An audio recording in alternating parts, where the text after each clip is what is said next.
Hi everyone, and welcome to this Qlucore webinar, where we will be talking about RNA sequencing-based subclassification of cancers.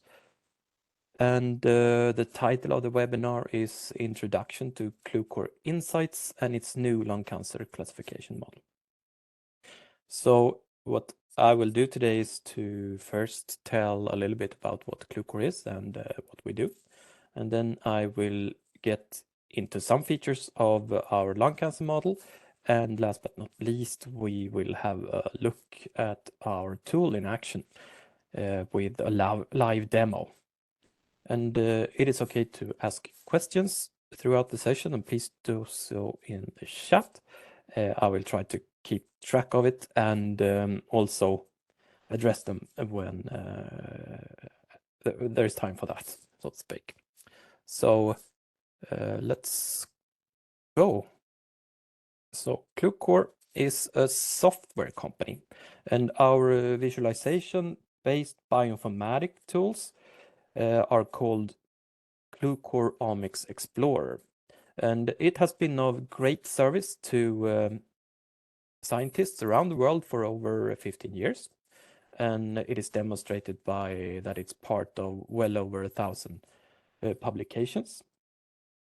And also that it is in use at 3 out of the 5 largest pharma companies in the world.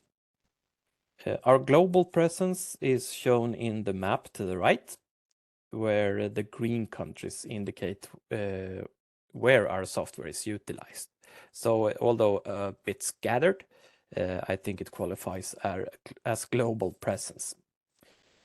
Now, over time, it has become apparent that the information that we gain from DNA sequencing is not enough to understand complex cellular behaviors like generation and preservation of tumors.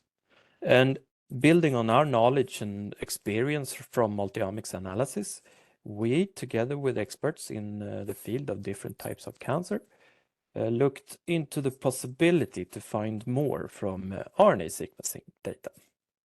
And we think that RNA sequencing analysis is the next step in cancer diagnostics. DNA, of course, is and it will continue to be immensely important for molecular diagnostics when it comes to oncology. But there is information lacking in DNA that is available in RNA. And like expression levels, of course, and gene fusion events that are more easily detected on the RNA level. Another important reason that we think RNA is the next step in cancer diagnostics is that the technology is readily available. Anyone that can sequence DNA can sequence RNA. And of course, that the utility or the evidence for utility of RNA sequencing is also building up. So I've listed a few of these evidence here. So Liljebjörn show that expression profiling and unbiased fusion detection increase the clinical classification coverage with 6 to 7% compared to traditional methods. Meaning then that more tumors are correctly classified and can thus be appropriately treated. The World Health Organization states in their latest update that expression profiling from RNA sequencing is the most efficient way to achieve correct classification. And to add to that, Baranowski demonstrates that expression profiling is 5 times more efficient in predicting drug response compared to WHO guided clinical classification. And this points to that I think we are on the right track when utilizing RNA sequencing for tumor classification. Now, to make this available to research and diagnostic labs, we have developed software tools to supply this. And these are software tools that automatically turn your RNA sequence data into clinically relevant results. And I will come back to how in a little bit, but let's first say something about the tools. There are two of them. Qlucore Insights is the first one, and it is a research use only tool that may be used for initial testing and proof of concept. And it is available today. So if you would like to try it out, just give me a call or send me an email and I will arrange for that. I should mention also that if validated in a lab, it could be used in a clinical lab as well. And in fact, it is in use at 3 major clinical labs in the Nordics as of now. The second software is Qlucore Diagnostics, and that is completely dedicated to diagnostics, and it is under development.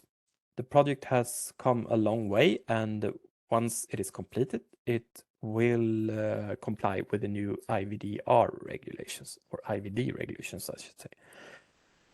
The target date for the IVDR stamp is February 2025, and as of now, it looks very much like we're going to hit that exactly. So we think that on February 2025, it will be available. And then it will, for the first model, I should say, so, and that's for acute lymphoblastic leukemia. So what can be done with these tools today then? This is the current situation when it comes to which models that are available for Qlucore Insights and Qlucore Diagnostics. There are 4 models available today.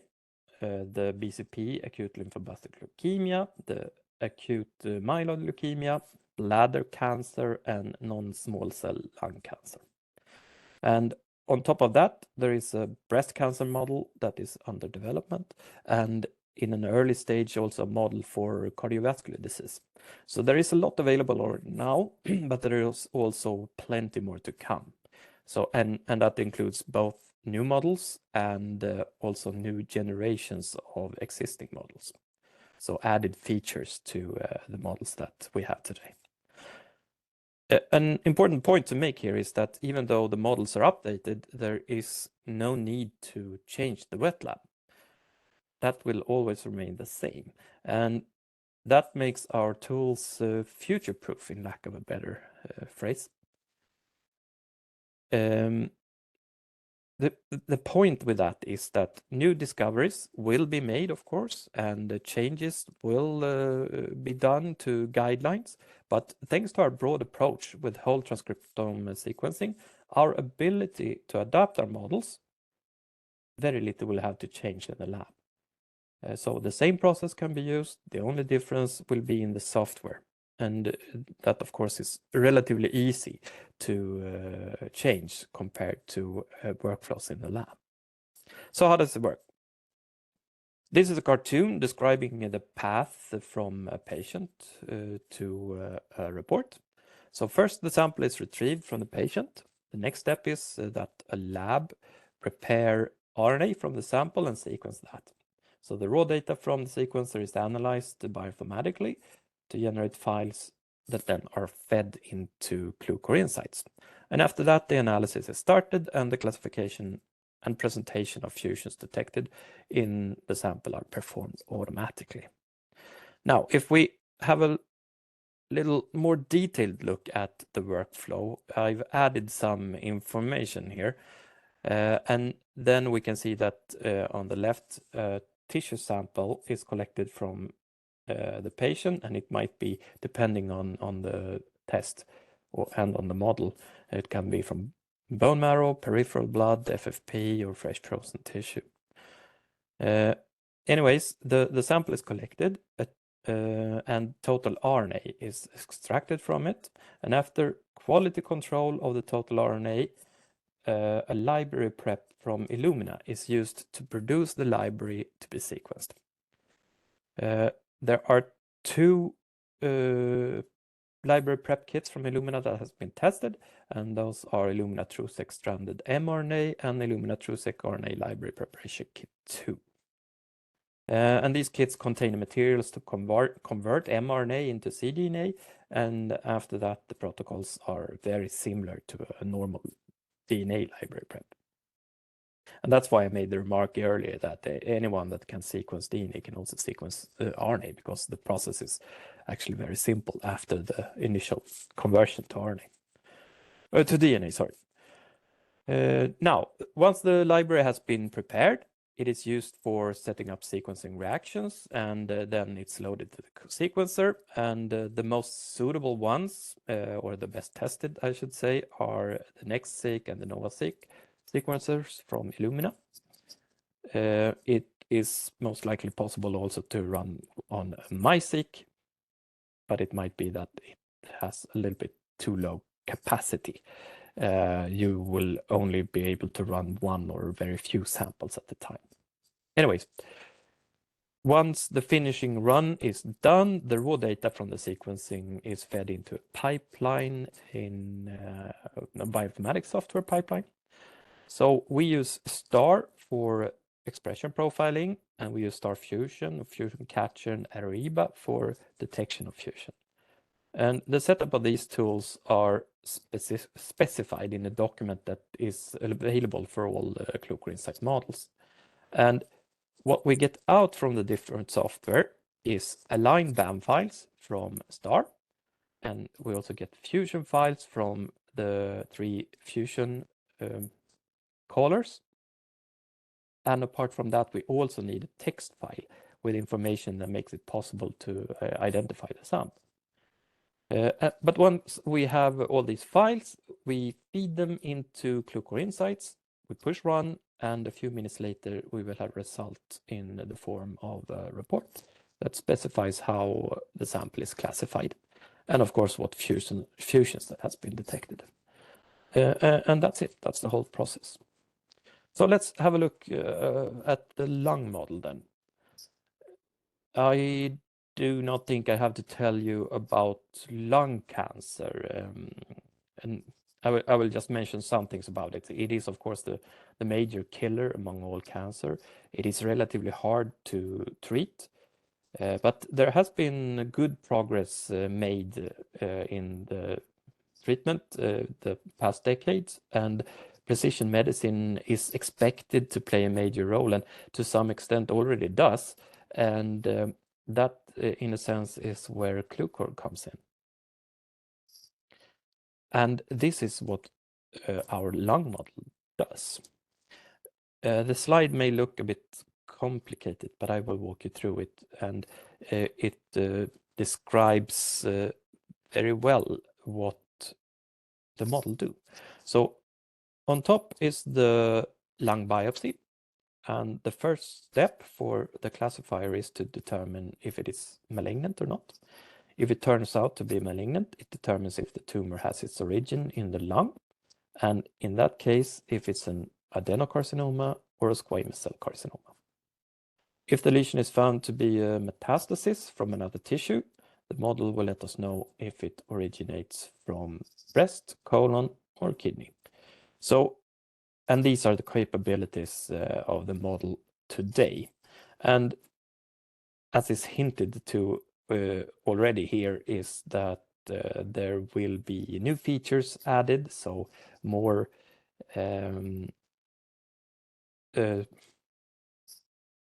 tissues where metastasis originates, and maybe even infections and inflammatory states can be detected, and some more different kinds of lung tumors as well.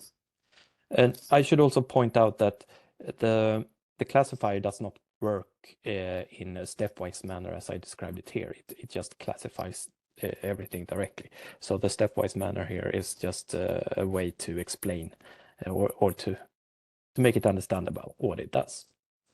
So if we summarize what the lung model does, it's these 4 points, I would say. So it will tell if the sample comes from a lung tumor or not.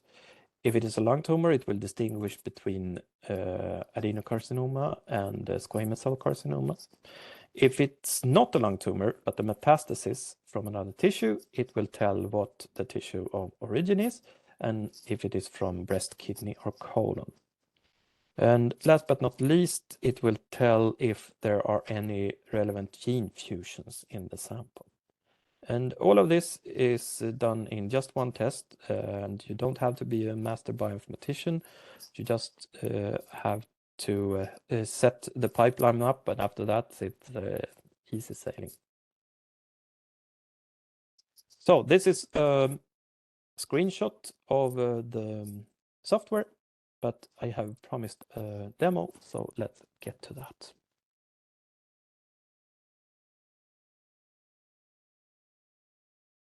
So I will have to stop sharing for a little bit and close that. I should share my screen instead. I hope you can see it now. And then I will open Qlucore Insights by pushing this symbol down here. So, and now I hope you can see the opening screen of Qlucore Insights. So I run it on the Mac, but it works both on Mac and PC, of course. And they look very, very similar. So the first thing to do here is to provide some data so that it's possible to keep track of the sample. So, and that's the text file I mentioned earlier. So we will find a text file here with some data about sample. So I will just open it like that, and it will end up here. Then we will have to choose what model we're going to use. We're going to use the lung model. I have a few others installed here as well. So I have the bladder and the BCP and AML as well. But today we're looking at the lung. So let's select that. Then we need the aligned band files from STAR. And I have some sample data for that here. So you just select it and click open. And then some fusion files, or one fusion file in this case. So this is a TSV file from STAR as well, and I will open that. It is possible to add more fusion files actually, so you can add up to 4 fusion files. But for this we only have one. So once you have checked that these are the correct files and that you have the correct version here, you just push run, and then we are ready to go.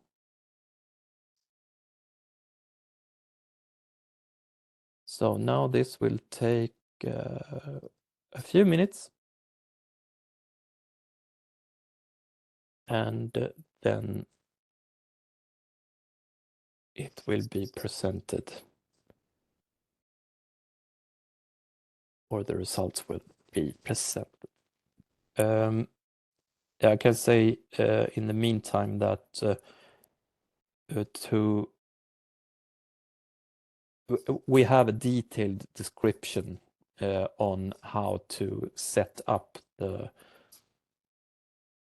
bioinformatic pipelines. So it is it's relatively easy, or it's very easy to do it. So once you have them set up, and we can also help out with that, it is just to feed the raw data into the pipeline, and then you can add it to Qlucore Insights. Oh, I should also mention that the tools that we use are freely available bioinformatics tools, so you don't have to purchase anything for that.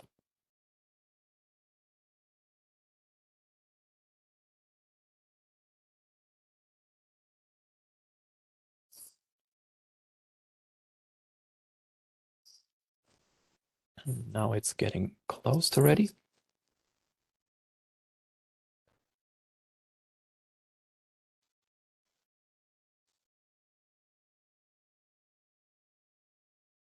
So Yeah, now it's ready. So this is what it looks like after the run has finished. And there are three major windows, as you can see here. So we have the results and the visualization window on the top left. Down here to the left also, we have the Gene Fusion Workbench, and to the right is the report or the preview of the report. So let's start with the results window. So we make that a little bit larger. And we can start with this, which is a PCA plot. And it is a PCA plot that visualizes the three top principal components for the 100 most important genes. And the genes represented in this plot may differ depending on which class that has been identified. So, and there is not a ton of interactivity here, but as you can see, it is possible to rotate this. And I should say also that the spheres or balls in this graph represents the samples that we have used, so the reference samples used to create the classifier. So each ball represents a sample, and they are colored depending on which class they belong to, and the red ball here is the one that represents the sample that we put in now. And it looks to belong to this gray group, and if we look up here to the left, we can see that the gray represents the squamous cell carcinoma. All the classes are listed here, so BRCA is for metastasis from breast, this is from colon, and this is from kidney, and then we have the adenocarcinoma and squamous cell carcinoma. This is normal lung, as we have as a reference also, the brown ones here, and the sample on top, which is the red one. So you can swing this around a little bit so that it is as visible as possible. And this is also just a way to confirm that it's correctly classified visually. Then we have a probability plot.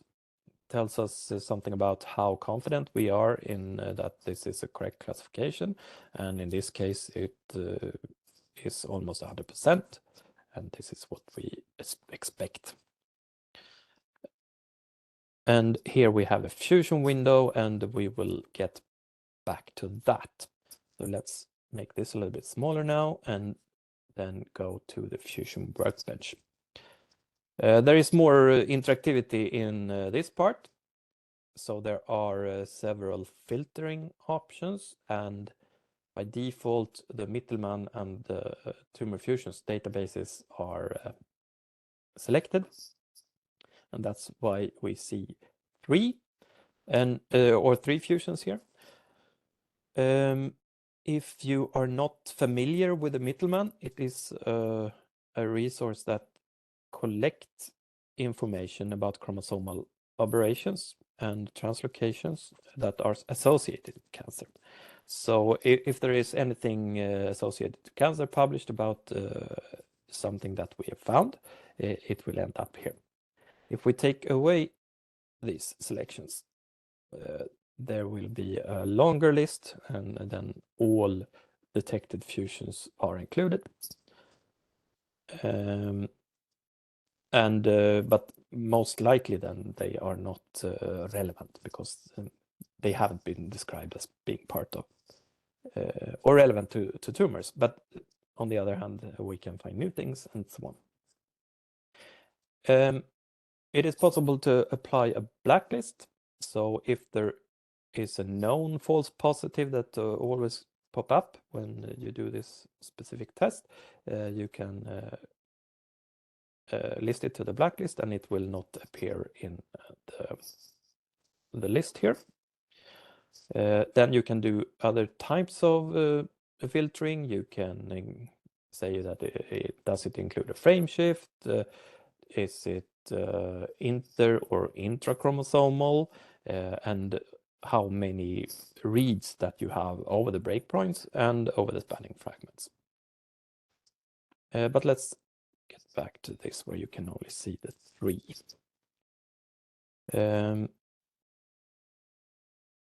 You can also get access to information about the different fusions detected by just clicking on them here. And then you will get to the Mittelman database and you will get the references to all the publications that's been done about that.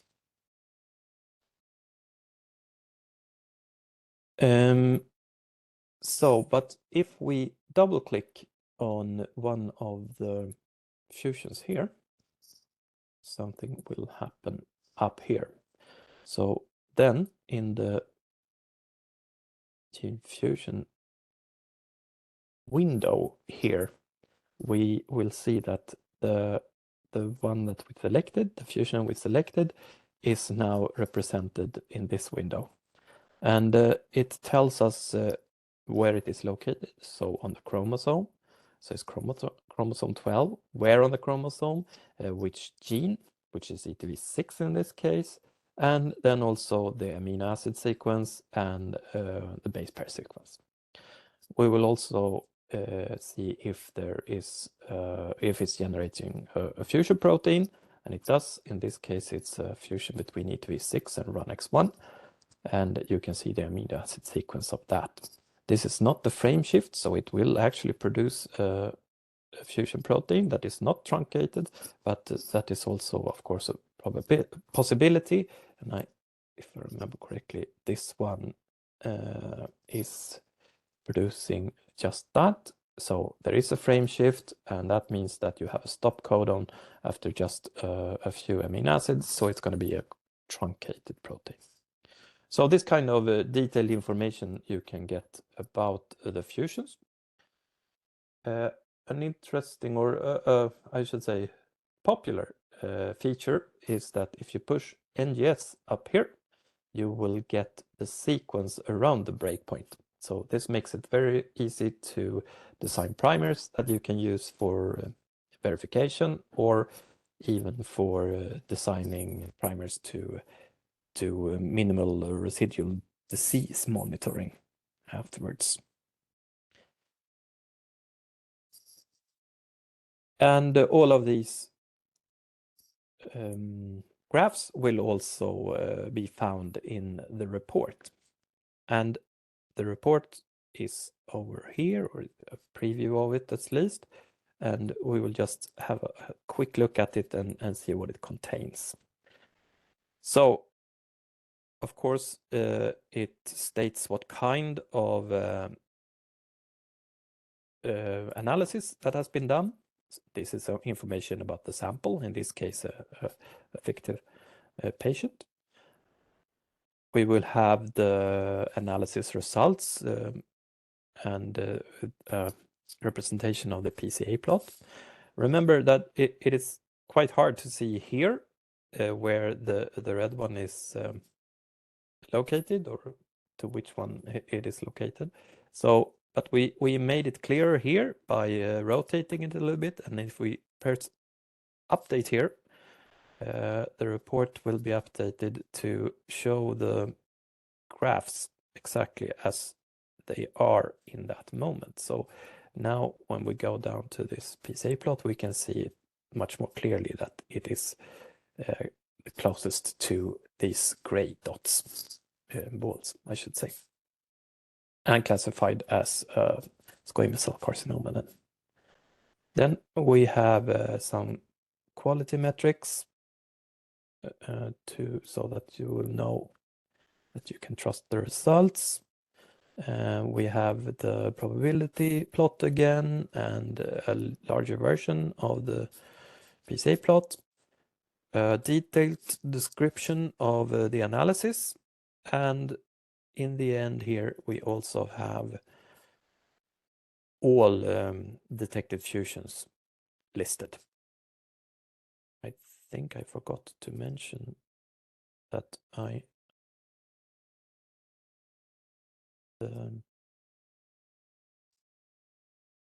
fusions should be listed here as well. The 3 fusions that's in the Mittelman database. Oh, weird. I will have to look into that. So now, if you want to make a comment about this, you can say that Fredrik thinks this is correct. So the classification is correct. You just write it here, you add it. Oh, sorry. And you click done. And now it will update the report again. And then the conclusion will come up here with misspellings and everything. Once you are happy with the report and you have added your comments, you can create a PDF of it. So you just push create and then you give it a name and where you want to save it. And then you click save and you will have the report so that you can send it to the one that requested it. And that's the whole process. So now we've gone from a patient sample via RNA sequencing to classification of this suspected lung tumor. That's it. So let's see if there are any questions.